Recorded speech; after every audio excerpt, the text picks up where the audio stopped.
हाँ जी, राम राम।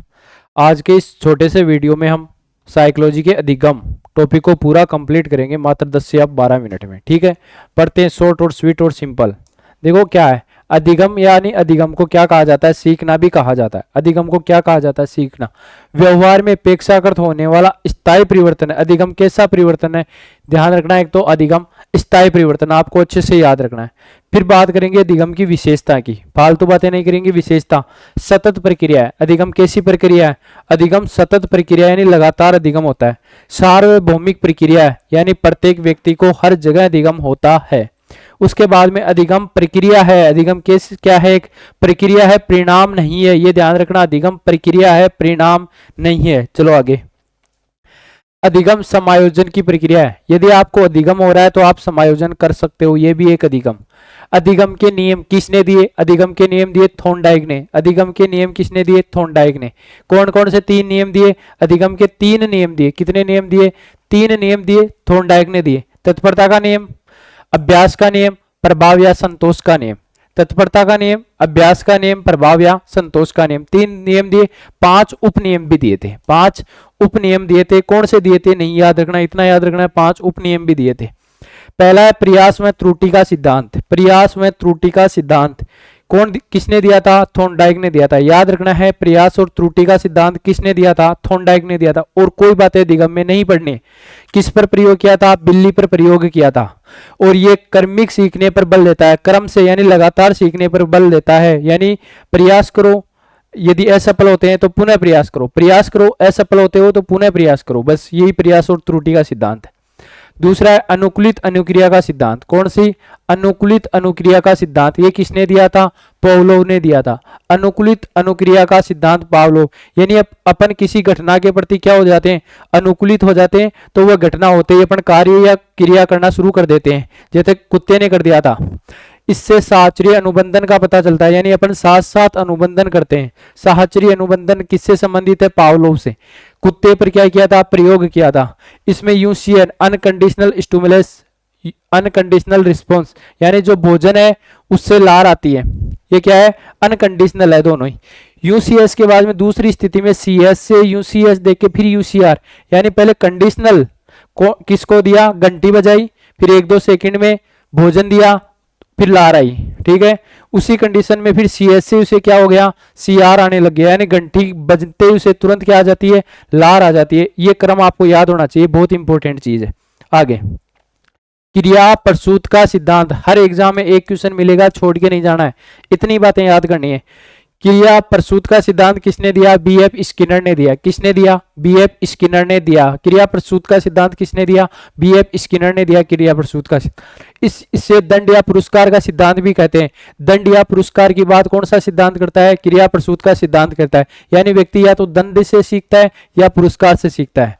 इसने कबूतर और सफेद चूहे पर प्रयोग किया, यानी पहले व्यक्ति है वो वातावरण पर क्रिया करता है, तब उसे क्या मिलता है? कुछ अनुभव मिलता है। पहले प्राणी को वातावरण पर क्रिया की जाती है, जबकि पीछे वाले सिद्धांत में वातावरण व्यक्ति पर क्रिया कर रहा था। इससे अभिक्रमित अनुदेशन में सहायक हुआ। और अभिक्रमित अनुदेशन में कौन सा सिद्धांत सहायक है? क्रिया प्रसूत का सिद्धांत अभिक्रमित अनुदेशन पर सहायक है। इतनी बात पढ़नी है और कोई रिवीजन नहीं करना। फिर है जीन पियाजे का संज्ञानात्मक विकास का सिद्धांत। पहली बात, संज्ञानात्मक विकास किसने दिया? जीन पियाजे ने दिया। संज्ञानात्मक विकास किसने दिया? जीन पियाजे ने दिया। इसमें आपको एक शब्द याद रखना, स्कीमा। स्कीमा क्या है? व्यक्ति या वस्तु के प्रति व्यवहार का तरीका क्या है? स्कीमा है। स्कीमा व्यक्ति या वस्तु के प्रति व्यवहार करने का जो तरीका है वही क्या है? स्कीमा। एक आपको अनुकूलन का पता होना चाहिए। परिवेश के साथ क्रिया क्या कहलाती है?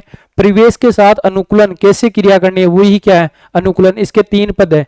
पहला पद है आत्मीकरण, यानी पूर्व ज्ञान में नवीन ज्ञान को जब जोड़ लिया जाता है उसे कहा जाता है आत्मीकरण। यानी पूर्व से मुझे कोई ज्ञान है, मैं नए ज्ञान को उस ज्ञान में यदि जोड़ लूं तो वो मेरा क्या है? आत्मीकरण होना है।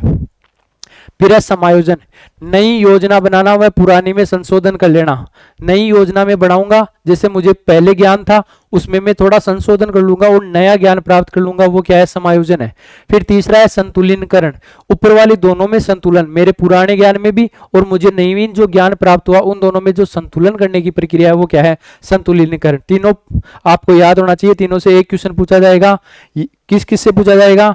स्कीमा क्या है पूछा जा सकता है, अनुकूलन क्या है ये भी पूछा जा सकता है, समायोजन क्या है या संतुलीकरण क्या है, या ये लाइन लिखे पूछा जा सकता है कि ये किससे संबंधित है। फिर है पियाजे के अनुसार कितनी अवस्थाएं दी, तो पियाजे ने 4 अवस्थाएं बताई है संज्ञानात्मक विकास की। पहली अवस्था बताइए संवेदात्मक, फिर बताइए प्राक संक्रियात्मक, उसके बाद में ठोस या मूर्त संक्रियात्मक और औपचारिक संक्रियात्मक। चारों आपको क्रम से याद होनी चाहिए। क्रम पूछा जाता है या कौन सी है या नहीं ये पूछा जाता है। संवेदात्मक, प्राक संक्रियात्मक, ठोस या मूर्त संक्रियात्मक और औपचारिक संक्रियात्मक। उसके बाद में अंतर्दृष्टि का सिद्धांत किसने दिया, अंतर्दृष्टि का सिद्धांत कोहलर, कोपका और वर्दाइमर ने दिया। किसने दिया, कोहलर, कोपका और वर्दाइमर ने दिया है। क्लियर है। सूझ या समग्रता का सिद्धांत भी कहा जाता है। किस सिद्धांत को सूझ या समग्रता का सिद्धांत कहा जाता है, अंतर्दृष्टि का सिद्धांत कहा जाता है, कोहलर ने दिया। फिर दिया है सामाजिक अधिगम का सिद्धांत। सामाजिक अधिगम का सिद्धांत किसने दिया है, अल्बर्ट बांडुरा ने दिया है। याद रखना है, सामाजिक अधिगम का सिद्धांत किसने दिया है, अल्बर्ट बांडुरा ने दिया है सामाजिक अधिगम का सिद्धांत। सोपान, इसने 4 प्रकार के सोपान बताए। ये चारों क्रम से पूछा हुआ भी है और आगे भी पूछा जाएगा। पहले व्यक्ति अवधान करता है, फिर धारण करता है, फिर पुनः प्रस्तुतिकरण करता है, फिर पुनर्बलन मिलता है। यानी आपको पूछा जाएगा सामाजिक अधिगम सिद्धांत के सोपान कौन कौन से, क्रम क्या है। सबसे पहले अवधान, ध्यान लगाना पड़ता है, फिर धारण करना पड़ता है। पहले ध्यान लगाऊंगा, फिर मैं उन चीजों को धारण करूंगा, फिर पुनः प्रस्तुतिकरण करूंगा, तब मुझे पुनर्बलन मिलेगा। जब अपन कोई चीज याद करते हैं, जैसे मान लो पहले अपन अवधान करते हैं, अवधान करने के बाद में क्या होता है, अपन उसको धारण कर लेते हैं, फिर पुनः प्रस्तुतिकरण कर लेते हैं, तो अपने को मोटिवेशन मिलता है कि ये चीज मुझे याद हो गई, यानी मुझे पुनर्बलन मिल जाएगा। ऐसे क्रम से याद रखना है। फिर अधिगम के सोपान किसने दिए, अधिगम के 8 प्रकार के सोपान दिए हैं। किसने दिए हैं, रॉबर्ट एन गेने ने दिए हैं। अधिगम के 8 सोपान दिए हैं, किसने दिए हैं, अधिगम के सोपान रॉबर्ट गेने ने 8 प्रकार के दिए हैं। सबसे पहला बताया संकेत होना, यह सबसे कम है। पहले संकेत, 2 नंबर उद्दीपन श्रृंखला, संकेत उद्दीपन श्रृंखला।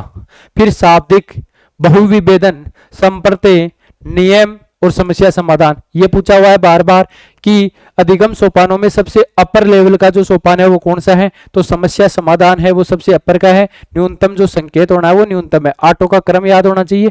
सबसे पहले संकेत होता है, फिर उद्दीपन होता है, फिर 3 शब्द श्रृंखला में तो श्रृंखला होती है, फिर शाब्दिक में 4 शब्द हो गए, 4 नंबर पे शाब्दिक है, 5 फिर बहुविभेदन आ जाएगा, फिर संप्रत्यय आ जाएगा, फिर नियम, और नियम बनने के बाद में समस्या समाधान। क्लियर है।